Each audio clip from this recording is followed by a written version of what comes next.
Niwala po tayo na ang isang BBM ang magbabangong puri sa apelidong Marcos na dinurog ng ilang dekada ng martial law at diktatorya.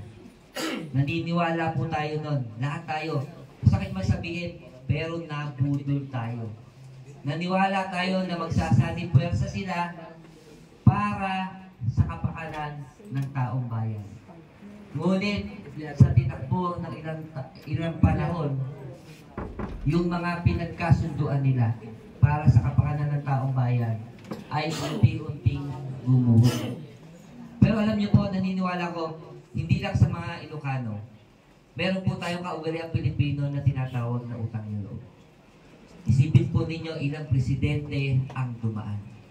Ilang presidente ang pilit hinahadlangan na ang isang apo lakay ay mailibing sa hantungan na nababagay sa kanya.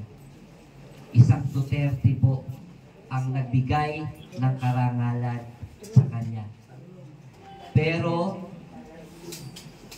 inaasahan po natin. Sana nga ito kasi si Super Ate na siya dapat yung gumagabay sa kapatid niya.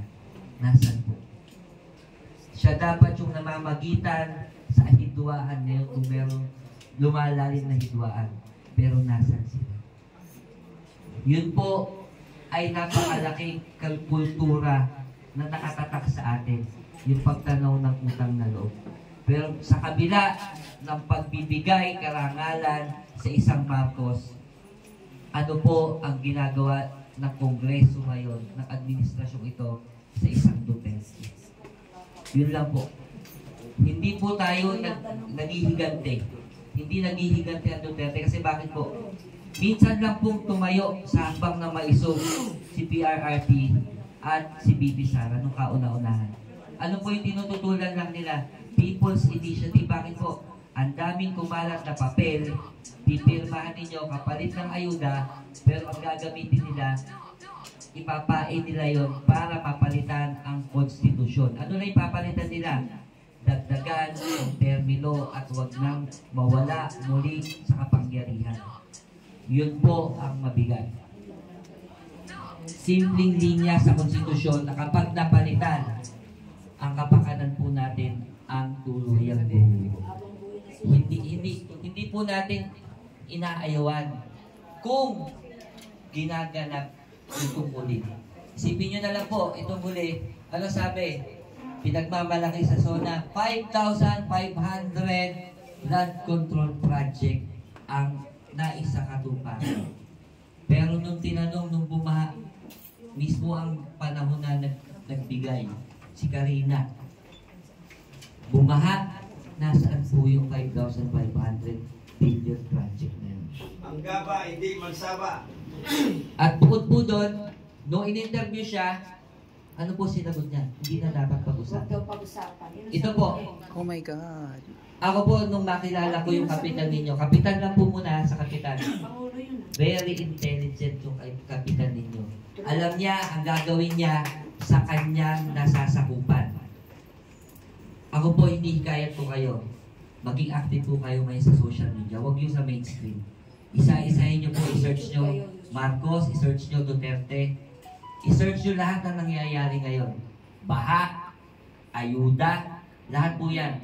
Kung hindi po madaling tanggapin yung sinasabi namin yan, sina-challenge ko po kayo. Buksan nyo po isip nyo sa social media. Yan po ang bagong pamamaraan para makita natin ano yung tunay na sitwasyon. Kung sa palagay po ninyo, kontento na kayo sa nangyayari ngayon, wala pong problema. Kalimutan nyo yung pinag-uusapan natin ngayon. Pero kami po, sa hakbang na maisog, hindi po kami titigil, hindi na para pabagsakin ang Marcos na administrasyon. Gagawin po namin ito dahil mayroon pang mga bata. Yes. Kinabukasan pa ang bawat pamilya na ang inaasahan isang gobyerno at isang liderato na may paninindigan, may political will. Ngayon, kung sa tingin nyo po, may political will ang kasalukuyang presidente, panoorin, wag na lang po pala yung ibang vlogger, wag na lang ibang nagsasabi, panoorin nyo po kung paano magsalita si BBM. Kung siya po ay diretsyo walang bisyo.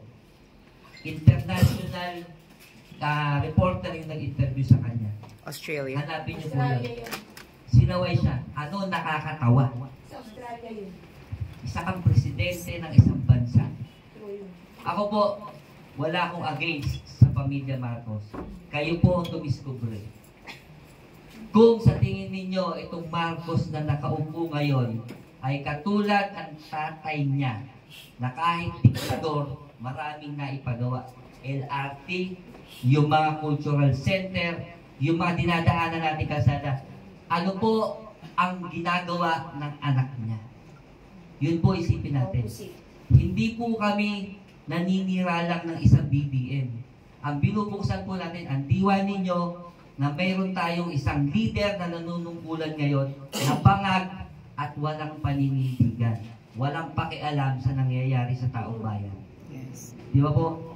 Kung si Kapitan Kim hindi makatulog pagka meron kayong mga kalamidad dito, yung mga sundalo na umuwi, dinala sa ospital dahil sa gutom, nasan sila? Nagtatampisaw sa konsyerto, nagtatampisaw sa mamahaling alak at mamahaling pagkain. Yun na lang po ang iiwanan Hindi namin. galing sa tulong ng aircon.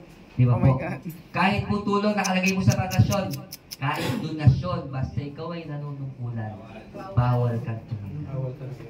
At mabigat milyon-milyon. Kaya yun po sa amin, sa party po namin, hindi po tayo sabintan dito na maniwala kayo sa amin. Pero, makalipas ang isang taon pa hanggang matapos ang termino ni BBM, sana po pag nagkita tayo, Maalala nyo kami. huwag po nating sabihin na tama pala kami at mali. Yun po ang inaasahan natin. Kaya sa inyo po lahat, hamon po ito sa bawat isang Pilipino. Kung gusto ninyo ipagpatuloy ang administrasyon nito, walang problema. Pero sana po mag-evaluation tayo. Parang sa pag-aaral, meron tayong test. Pagkatapos ng test na yung graduhan natin, ano ang ginawa ng presidente na ito para sa tao. So, dyan na po siguro kung wala nang tanong. Para po makapagpahinga tayo, no? Pero dahil nagtanong po kayo, isa lang po na pagbigyan nyo ako ngayon walang gagawin to. Magtatanong din po ako. Nasa sa inyo po kung sasagutin nyo, kung may sasagot, kung may dare, dinidare ko kayong sagutin, pero kung alanganin kayong sumagot, sagutin nyo na lang po sarili nyo. Simple-simple lang po yung tanong ko. Sa loob po ng 3 taon na panunungkulan, what, kahit na singular na lang, is the significant na nagawa ng presidenteng bangag na to na magpasa hanggang ngayon pinakikinabangan ng mga maralitang Pilipino. Magbigay po kayo ng mga halimbawa. Meron ba? Concert. Ano? House? Nasaan ang bahay? Nasaan ang 1 million every year? Sa loob ng 6 na taon, 6 na milyong bahay daw ang gagawin. Nasaan? Wala. Nasaan po? Binigay o binenta? Binigay o binenta? Pag binigay, walang bayad kahit 5. Tanong, binigay, binenta? Oo. May bayad. Lahat ng bagay na inilipat sa ibang tao na nagbayad ka, hindi mo masasabing yan ay bigay. Ano po pabahay? Hindi po yun pabahay. Ano po yun? Pabahay kasi asawa ko sa NHA yan. Okay. National Housing. Yun talaga. Okay, yung mga NHA, maraming ano yan ha. Mga sundalo. Alam nyo po ba ang NHA? No, kaya nga sabi ko yung mga nilagay na to. Hindi pa ako nakasahin. Hindi, dapat nyo pong mapakinggan to kasi may tanong kayo eh. We are trying po na mapaliwanagan kayo. Alam nyo po ba, sabi ko nga, ang daming nabudol talaga eh. Mismo ang NHA din ang umamin na hindi kayang i-produce ang 1 million a year. Ano ang sabi? Mr. President, that is impossible. Ang kaya lang natin magawa, 350,000 houses a year. Ang tanong, meron na ba? Wala pa 140. Wala pa. Oo. Matatapos na yung taon. Ang pangako, 1 million a year. Okay, nasagot ba natin? Meron, pero hindi libre. At nasa batas po natin na mga taong gobyerno, partikular ang mga sundalo, talagang merong libre pabahayan. Yes. Sundalo yun eh. Ang tanong ko sa inyo, wala na ba kayong nakikita kahit nandito man lang sa NCR na mga nakatira sa ilalim ng tulay? Marami na. Oo. Dami. Kung totoo ang Pangulo, dapat unahin mo yan. Alam nyo, nung isang last month, lumuwas ako.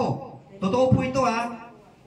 Sa Caban, Chile, inabutan ako ng alas 8 ng umaga, pagluwas, medyo traffic.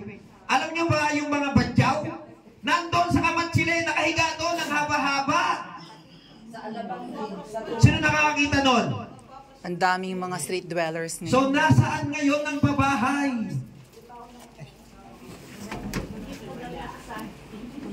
Nasaan? O ngayon, sige, tanong pa. Tanong pa ulit ako. Bigyan niyo ulit ako ng katibayan na may nagawa na. Brother, yung pabahay, actually sa military, may bayad yan. Mababa lang po. Yung pabahay, may hindi umanda brother. Yung babae, yung walang bayan. Yung pabahay, talagang libre po yung paglipat mo. Pero may monthly po kayo. Yes. Mababa lang po. Kasi gobyerno. Oh, kaya nga ang tanong natin eh. Eh, sinasabing libre kasi libre ka lang lilipat. Wala kang imamayad. Pero may monthly ka po. Oo, palit. Pag sinabing libre, libre yun. At eto pa, dahil binola mo, binudol mo yung mga tao, bigyan ng pabahay, anong ginagawa mo na bigyan kung meron mang libreng binigay talaga? Umaalis din, binibenta. Kasi walang hanap buhay. Walang hanap buhay eh. May bahay ka nga, wala ka namang pagkain. Useless lang. Kasi dapat sila rin, tulungan nila yung sarili nila. Hindi naman pwede iasa mula Tama sa yan. gobyerno. Tama po yan. Diyan pumapasok ang ayuda. Tama po yan. O, sige po, mga tuwiran po kayo. Kasi ako, Sige. Okay. Itindig ng loyalistang bangag ang kanyang katwiran, pagbigyan po natin.